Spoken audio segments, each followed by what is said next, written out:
demande donc d'accueillir l'équipe du film Incroyable mais vrai, en commençant par le réalisateur Quentin Dupieux.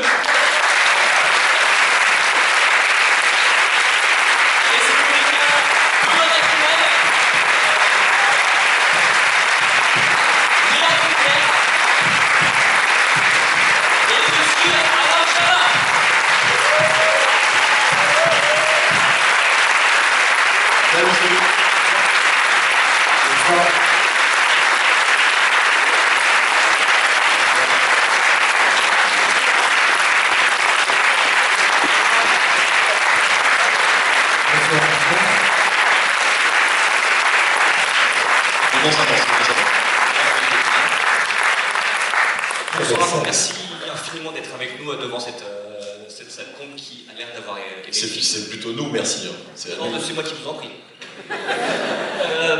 Donc n'hésitez pas, si vous avez des questions, vous levez la main, on a des micros qui vont circuler un petit peu dans la salle. En attendant, ma première question, c'est à la fois pour vous, Quentin, et pour vous, Alain. Est-ce que, donc c'est votre deuxième film ensemble, troisième si on compte au poste, est-ce que... Quatrième si on compte Fumer et tousser. Est-ce que vous vous souvenez de votre première rencontre, de la première fois que vous avez commencé à travailler ensemble? Non, avant de travailler, Arsène, c'est très désagréable. Voilà. Si on pouvait baisser un peu le niveau, parce que, ouais, c'est toi. Non, moi, Alain, il faut savoir que je lui ai envoyé mon premier moyen-métrage par la poste en VHS en 2001. Il a regardé, ce qui est complètement dingue, parce que moi, si je reçois une VHS demain, je vais pas regarder, je crois.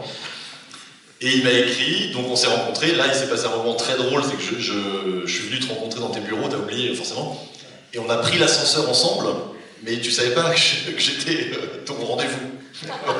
Et j'ai pas osé t'en parler parce que j'étais jeune. Voilà, donc ça c'était la première rencontre, et puis voilà, après, de fil en aiguille, ça a pris son temps, mais quand j'étais prêt à l'inviter, je l'ai invité. Voilà, pour réalité. Qui était au départ un film qui devait se tourner en Corée, c'est ça? C'était en coréen, le titre était en coréen. Ouais. C'était traduit réalité entre parenthèses.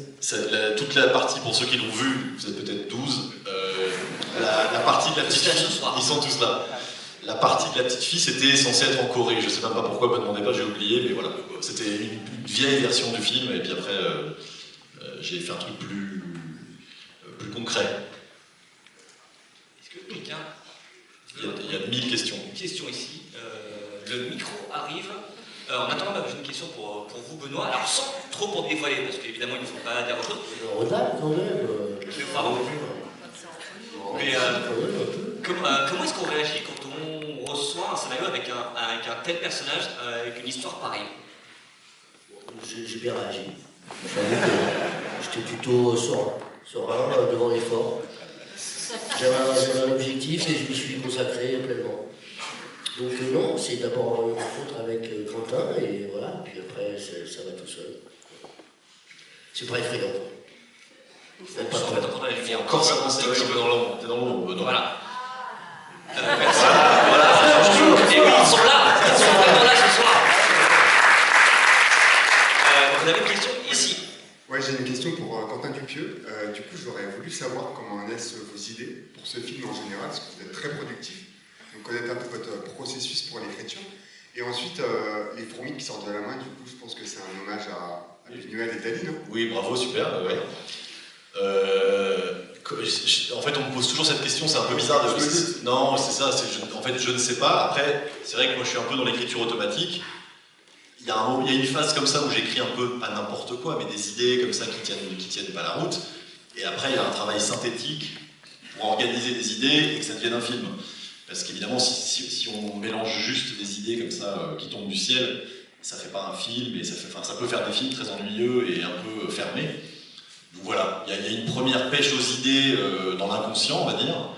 Et après, il y a un vrai travail d'écriture solide. Pour en faire un vrai scénario et que ce soit intéressant à filmer, à regarder, etc. Voilà. Je peux pas te dire mieux parce que je ne sais pas d'où viennent les idées en fait. Voilà. En tout cas, les idées sont là. La poire. Bon, alors ça je peux pas trop divulguer parce que oui, j'ai la poire. Vous oubliez ce que je viens de dire. Non, c'est parce que j'ai peur qu'en fait qu'on me pique ma méthode. Oui, t'as dit. Je bois un peu de poire, de la poire Williams, mais vraiment un tout petit peu. De toute façon, on peut pas écrire quand on est bourré. Et ça, c'est pour la phase recherche d'idées irrationnelles. Voilà. Quand il s'agit de construire, après, évidemment, je ne bois pas de poire. Fume. Est-ce qu'on a une autre question? Oui, Dali. Là, juste ici, voilà. Bonsoir. Oui, une question pour Quentin Dupieux. Du coup, je rebondis sur ce que vous disiez sur, comment dire, les idées viennent un peu de nulle part. Et vous Ouh là, ouais, je sens que ça va être relou, vas-y. Ça va être ultra relou. Et Rubber, c'était No Reason, mais enfin là, c'est quand même assez clair que le thème, c'est le vieillissement, un peu genre le transhumanisme, j'imagine, ou un truc dans ces eaux-là, quoi. Et donc, du coup, je voulais savoir qu'est-ce que vous pensez du transhumanisme, et est-ce que vous pensez que c'est pas très bien ou... Non, j'y vais pas, je suis désolé, non. Je suis désolé. Non, en plus, non, le vieillissement, on nous en a parlé aujourd'hui, c'est pas un truc qui... Je suis pas inquiet de vieillir, moi je suis bien où je suis, il y a peut-être un moment, on pourra en reparler plus tard, où je vais être inquiet de vieillir, mais c'est pas un truc qui m'occupe. C'est un peu la conclusion du film. Oui, mais en fait, c'est un thème prétexte pour faire de la comédie, finalement. Après, effectivement, le thème est là, c'est important, comme ça on parle pas de n'importe quoi. Mais c'est vraiment, je le mettrais presque en bas de la liste dans ce qui m'intéresse quand je fais un film. En fait, ces idées-là, elles sont intéressantes et elles font un peu réfléchir, etc. Mais finalement, comme j'ai aucun message à délivrer, j'ai pas de morale, voilà, je ne sais même pas quel personnage est le plus valable dans ce film, en fait. Ah, pour toi, moi je suis très inquiet. Le temps passe, c'est inquiétant quand même avec les années. Tout va bien, Benoît, tout va bien. Je sais pas ce que c'était la poire, j'imagine, une poire avec de l'air. Qu'est-ce qu'il peut faire avec une poire? Une poire de tout à l'heure. C'est vraiment un peu Ah oui, ils ont compris ça peut-être. Je mange des fruits pour écrire, en fait. Oui, le fruit. Moi, de l'autre côté, j'ai une question pour vous, Léa. C'est votre premier film dans l'univers de Quentin Dupieux. Qu'est-ce qui vous a plu à la fois dans ce projet et dans ce personnage, dans ses motivations? Le projet qui m'a plu, c'était le projet de tourner avec Quentin, parce que j'avais vu ses films et que j'adore ça, la liberté qu'il a avec son imaginaire et le ton qu'il y a dans ses films et les personnages qu'il invente. Donc d'abord il y avait cette excitation-là, il y avait l'excitation de tourner avec Alain, d'être en couple avec Alain, et puis le personnage, je trouvais ça génial parce que ça correspondait à plein de préoccupations qui passent par la tête de plein de gens, dont moi-même par moments, sur le vieillissement, sur les obsessions. Ton rapport à Instagram, tu peux en parler. C'est pendant le tournage, je devenais complètement folle pour de vrai. J'allais sur Instagram, regarder des DJ mannequins. Enfin, on riait beaucoup sur le tournage, mais c'est en fait, ce qui est marrant avec les tournages, c'est que ça infuse en fait. Ça infuse le soir, ça infuse dans les rêves, ça infuse dans les comportements qu'on a en dehors du tournage. Il y avait des éléments un peu étranges qui se passaient comme ça vous transforme un peu. Donc, mais c'était génial parce que j'adore le regard qu'il a là-dessus, justement, le regard qu'il a, qui est un regard cinématographique, qui est à la fois drôle, mystérieux, il n'y a pas vraiment de psychologie non plus. C'est comme une photographie de gens certains qui vont plus ou moins bien. Voilà, c'est sur le couple. On avait une question là au milieu. Bonsoir, déjà j'ai adoré le film, donc merci. Ah, c'est sympa. Et j'avais une question pour Léa. Du coup, vu que c'est toi qui as pris le plus de fois le tuyau, je voulais savoir qu'est-ce qui se passait, ou qu'est-ce que tu as pu imaginer qui se passait si tu le prenais à l'envers. Ça, c'est une bonne question. En le prenant à l'envers, alors on revient plus haut. Moi, je suis mauvaise en stratégie. Peut-être que quand j'étais souffrance. Moi, j'ai failli y aller. Ouais. Il y a un moment, j'ai failli y aller. J'ai écrit quelques pages là-dessus, puis en fait, j'ai vu que c'était une voie. C'était sans retour. Donc, non. Ça peut être je pense que ça ne marche pas. Voilà. Pour un deuxième film. Il faut vraiment que celui-là marche fort. Pour faire un 2 sur l'inverse de la trappe. Pourquoi pas? J'aimerais bien. Merci. On a d'autres questions, là, les micros. Ah bah voilà, là-haut. Oui, du coup, bonsoir.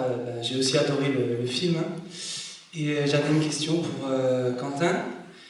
J'ai toujours trouvé dans vos films que l'évolution des personnages, même si c'est discutable, menait vers quelque chose de positif. En tout cas, je sortais de vos films à chaque fois avec un peu d'espoir. Et là, pour la première fois, je trouve que le bilan adressé est très cru, extrêmement pessimiste. Et j'aurais voulu savoir ce qui vous avait poussé à dresser ce bilan-là quant au personnage que d'habitude, je trouve, vous traitez avec beaucoup d'affection au contact de votre univers absurde. Voilà. Ah, alors, moi, non, c'était pas conscient, j'avais pas l'impression d'être dans le pessimisme. Absolument. Non, je me rends pas compte. Moi, j'adore tous mes personnages dans tous les films. Et ceux-là, j'ai pas le sentiment de les regarder de manière cynique ou je sais pas quoi. Je les aime bien jusqu'à la mort. Même quand elle devient mannequin, je la trouve charmante. Enfin, effectivement, c'est un peu noir. C'est un peu. Voilà. Après, ça, c'est pas à cause de moi, c'est à cause de l'époque. C'est-à-dire que, voilà, si on était dans une époque joyeuse, on ferait peut-être des films plus marrants, mais. Non, en vrai, moi,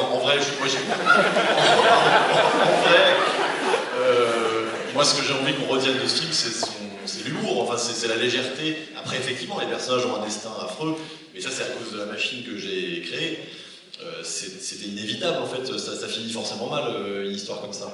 Voilà, voilà, je pense très fort à la mort de Benoît dans sa voiture, c'est poignant, en fait, plus que... Moi, je trouve ça poignant plutôt que sordide.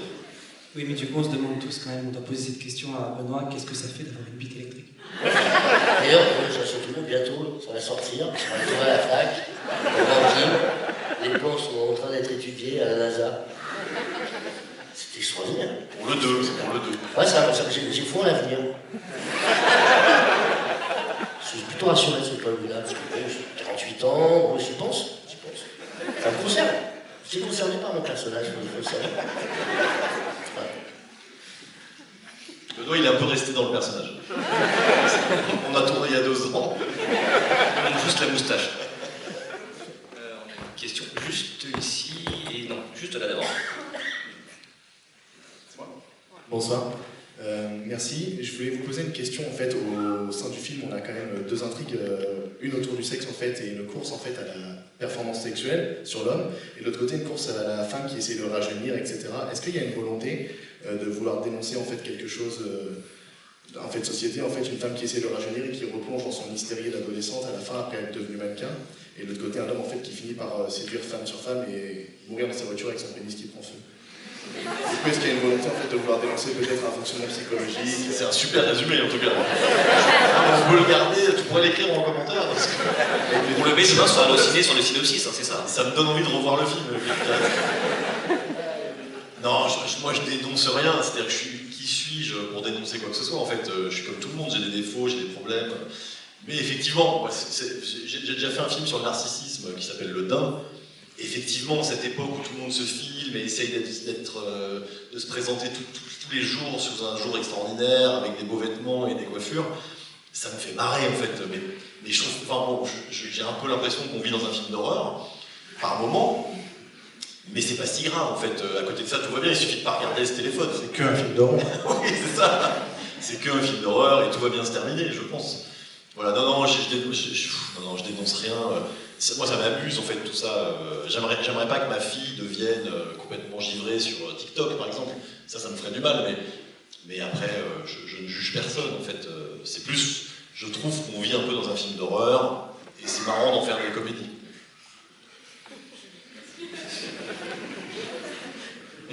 Non, ça va.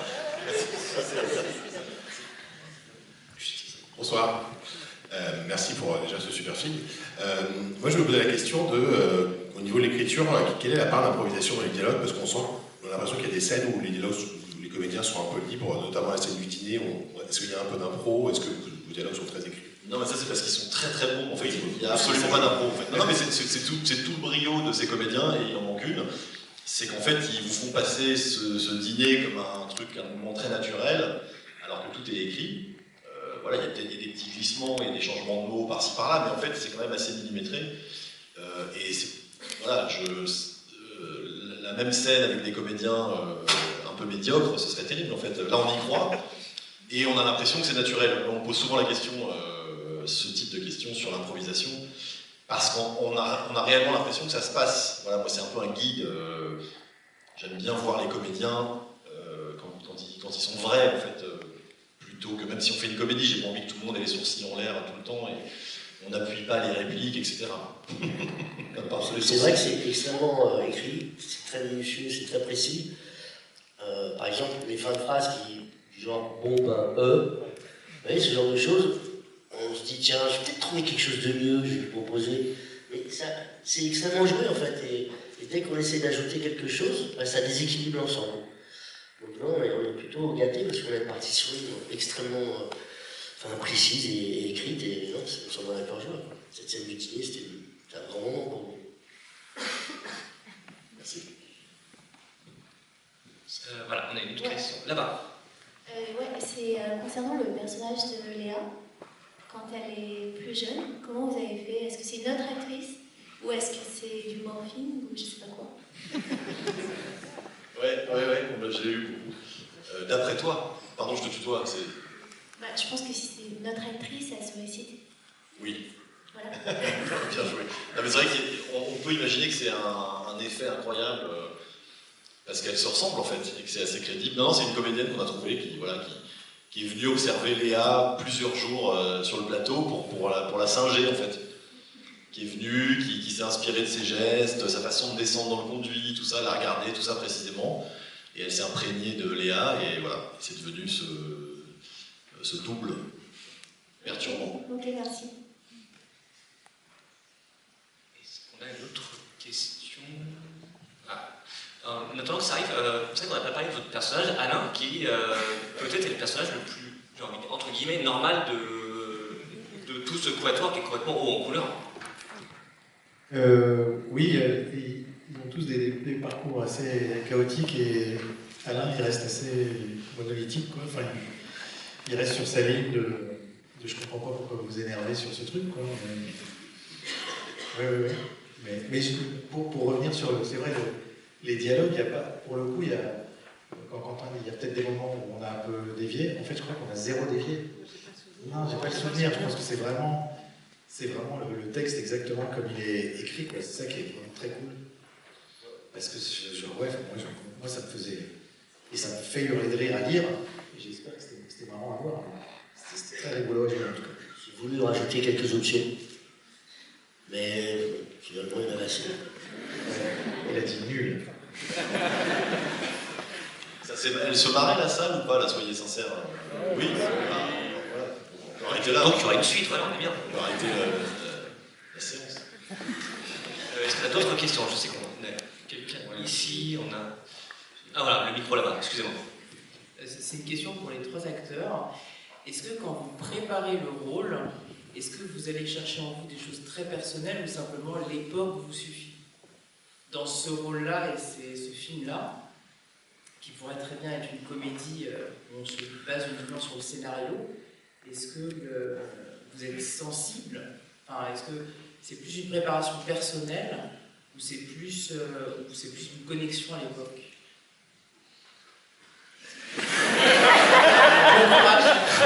Choix A ou B? C'est ça, à l'époque? Oui.